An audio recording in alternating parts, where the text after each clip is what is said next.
Hey there, and welcome to my next optimization video in my optimization video series so that you can have success with your Google Grants account. Today in the video, we are going to be going over adding negative keywords, which is one of my favorite tasks to do in my Google Grants account. I think out of all the tasks, I probably do this the most. I come in every 2 weeks, and in most accounts, it's more often than that, once a week, and just add any keywords that are irrelevant to my organization and those that I don't want Google to allow to come into my account.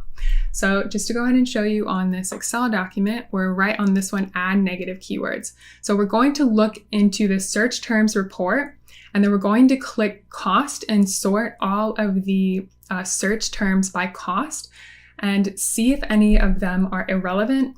If so, we're going to check the box next to add as a negative keyword, and then go ahead and add them to that negative keyword list that we've already uploaded at the account level in the shared library.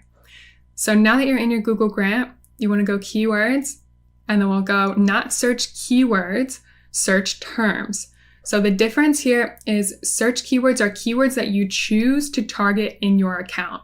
Okay? Search terms are the exact query that the user is typing into the search box in order to see one of your advertisements. So they do differ slightly, search keywords and search terms.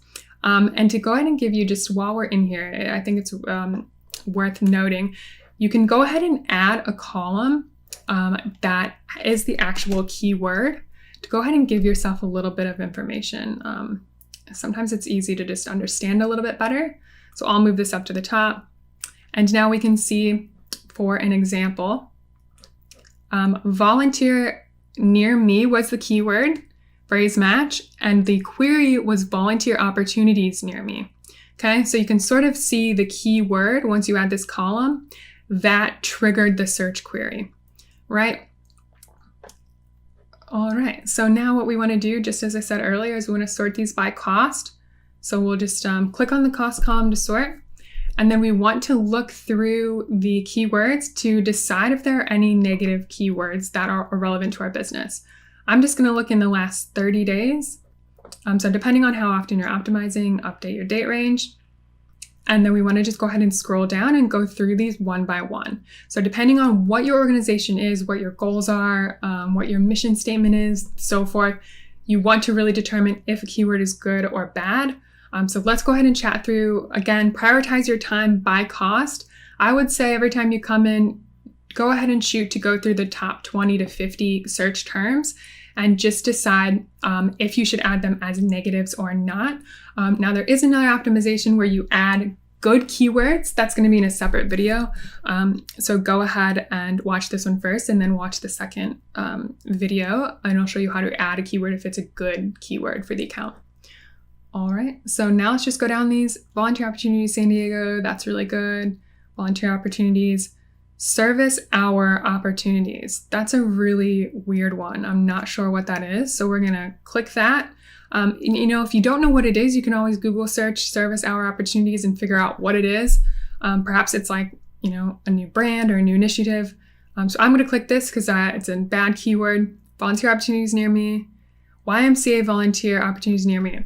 Now, this is really interesting because technically Google doesn't allow you to bid on competitor keywords or competitor names, I should say, as a keyword. So if we were targeting YMCA as a keyword, Google would shut down the account, right? Because we would be non-compliant. We would be going against the rules, right? We can't do any competitor conquesting. But what's interesting is that even though we're not targeting our competitor keywords, we're still going to see heaps of competitor names come into the account because of our keywords that we're using. So the keyword volunteer near me phrase match actually registered for YMCA volunteer opportunities near me. So that's something to keep in mind.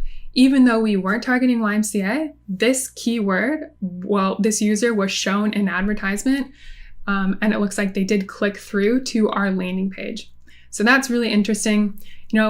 It's really up to you how you handle competitor terms in your account. I think the industry is really important.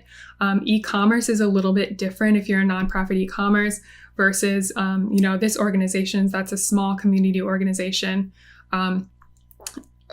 really up to you. I would talk to your client about it, see how, see what they think, see their thoughts on it. I think if you're not sure, then just exclude. And, if you don't want to talk to the client, or you're just not 100% sure on if you should be targeting competitors, don't do it. I think you need to have a strategy and a plan in place if you are going to be doing it. And, in my opinion, if your client sees, a lot of clients like to do search around for different terms, competitor terms, and so forth. And the worst thing would be for your client to be searching for a competitor term and to see their grant advertisement come up, right? It's a little bit, it's not really best practice in my opinion. That's just how I run my business. I don't know how you run yours. So it's really up to you. So we're going to click this because we're going to add YMCA as a negative.